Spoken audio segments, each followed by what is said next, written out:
জনপ্ৰতিনিধি আহে আৰু যায়। চৰ অঞ্চলৰ যিবিলাক সমস্যা সেয়া কিন্তু সমস্যা হৈ পৰি থাকে। কোনো এজন জনপ্ৰতিনিধি চৰ অঞ্চলৰ যি বৃহৎ সমস্যা সেয়া কিন্তু কোনোদিনে প্ৰতিৰোধৰ ব্যৱস্থা হাতত লোৱা দেখা নাই।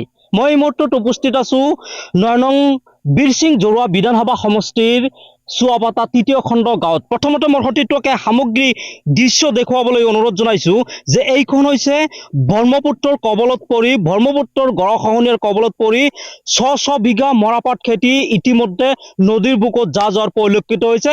আৰু মই এটা কথা কৈছো যে জনপ্ৰতিনিধি ভোটৰ সময়ত বিভিন্ন প্ৰতিশ্ৰুতি লৈ ভোট বিচাৰি কিন্তু মানুহৰ ভিতৰত আহে। যেতিয়া ভোট লৈ যিহেতু বিধায়ক সাংসদ হয় তাৰ পিছৰ পৰ্যায় কিন্তু কোনো এজন জনপ্ৰতিনিধিয়ে চৰ অঞ্চলৰ মানুহে কেনেদৰে বসবাস কৰে, কেনেদৰে খেতি বাতি কৰে সেয়া কিন্তু কোনো ধৰণৰ গুৰুত্ব আৰোপ দিয়া নাই। যাৰ পৰিপ্ৰেক্ষিতত এই বাৰিষা কালত কিন্তু চৰ অঞ্চলৰ ৰাইজে গৰাখহনীয়াৰ কবলত পৰি মৰাপাট খেতি কৰি ধান খেতি কৰি কিন্তু সৰ্বসাধাৰণ হেৰুৱাই কিন্তু মূৰে কপাৰে হাত দিবলগীয়া হয় এইসকল চৰ অঞ্চলৰ কৃষক ৰাইজে। মোৰ লগত স্থানীয় ব্যক্তি আছে, মই তেখেতৰ লগত কথা পাতিম। যিহেতু চৰ অঞ্চলৰ মূল সমস্যা হৈছে গৰাখহনীয়া। ইতিমধ্যে চুৱাপাতা তৃতীয় খণ্ড গাঁৱৰ বৃহৎ সংখ্যক মাটি নদীৰ বুকুত যা গৈছে, মৰাপাট ইতিমধ্যে নদীৰ বুকুত বিলীন হোৱাৰ পৰিলক্ষিত হৈছে। কি ক'ব এই ক্ষেত্ৰত? চাওক, আমাৰ গাঁওখনৰ গৰাখহনীয়া সমস্যা আজি নতুন নহয়, দীৰ্ঘদিনৰ পৰা গৰাখহনীয়া সমস্যা চলি আছে আৰু হৈ আছে।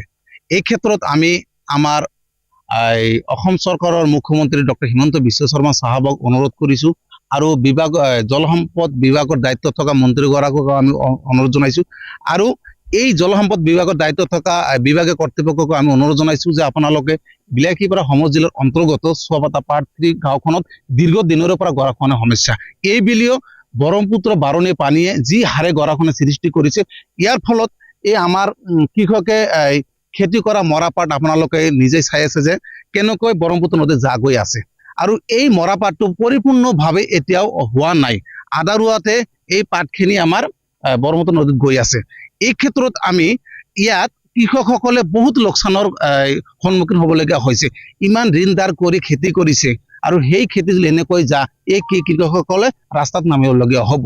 আৰু এটা কথা হ'ল, এনেকৈ যদি গৰাখহনীয়া সৃষ্টি হৈ থাকে, আমাৰ এই চুৱাপাতা পাৰ্ট 3 গাঁওখন কেৱল ইতিহাস হৈ থাকিব, এই গাঁওখন আৰু নাথাকিব। আপোনালোকে চাইছে এই মৰাপাটৰ ওচৰতে কেইটামান চৰকাৰী আৰু বহুত এটা বৃহৎ এটা গাঁও আছে আৰু গাঁৱতে চৰকাৰী বহুত অনুষ্ঠান আছে। মাছনাগলা হাই স্কুল আছে, চৰকাৰী বহুত প্ৰাথমিক বিদ্যালয় আছে, এমই স্কুল আছে, জেজেমৰ চেণ্টাৰ আছে, আদি কৰি চৰকাৰৰ বহুত প্ৰপাৰ্টি আছে, PWD ৰোড আছে। এই ক্ষেত্ৰত আমি চৰকাৰক কৈছো আপোনালোকৰ সা সম্পত্তি ৰক্ষাৰ উপৰিও আপোনালোকৰ জনসাধাৰণক এটা নিৰাপত্তাৰ ব্যৱস্থা কৰিব লাগে। ইয়াত এটা শক্তিশালী বান্ধ দিলে এই গাঁওখন বাচি যাব আৰু চৰকাৰী সা সম্পত্তিবিলাকো বাচি যাব। গতিকে এই ক্ষেত্ৰত আমি বাস্তৱত আমি আমাৰ ৯ নং বীৰ সিং বিধানসভা সমষ্টিৰ নৱনিৰ্বাচিত বিধায়ক মহোদয়ক অনুৰোধ জনাইছো, আপুনি এই গাঁওখনৰ হৈ মাত মাতিব লাগে।